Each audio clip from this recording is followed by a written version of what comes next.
সবাইকে জানাই শুভ নববর্ষ। আজকে আমরা চলে এসেছি রানীগঞ্জের একটা খুব ফেমাস, কিন্তু আমরা ফার্স্ট টাইম যাচ্ছি, গরম মশালা রেস্টুরেন্টে।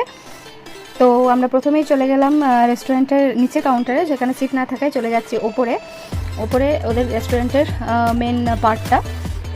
এবার এখানে চারিদিকে খুঁজতে খুঁজতে আমরা সিটে বসে পড়েছি। এরপরে মেনু ডিসাইড করা হচ্ছে। অমিত ভাবছে যে কী খাওয়াবে আমাদেরকে। আমি যদিও ফোন নিয়ে ব্যস্ত ছিলাম। অমিতের খুব ইচ্ছা ছিল যে কড়াই পনির আর বাটার নান খাবে, কিন্তু ভাবলাম যে না, একটা নতুন কিছু ট্রাই করা যাক, যেহেতু এখানে ফার্স্ট টাইম এলাম। তো এখানে আমরা অর্ডার দিয়েছিলাম পনির জাপানিজ।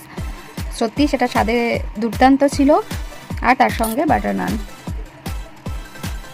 এদের কোয়ান্টিটিও ভালো এবং কোয়ালিটিও আমাদের বেশ ভালো লেগেছে।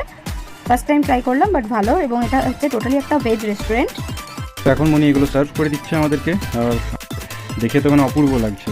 তো আর স্বাদটা কীরকম হবে সেটার জন্য আমরা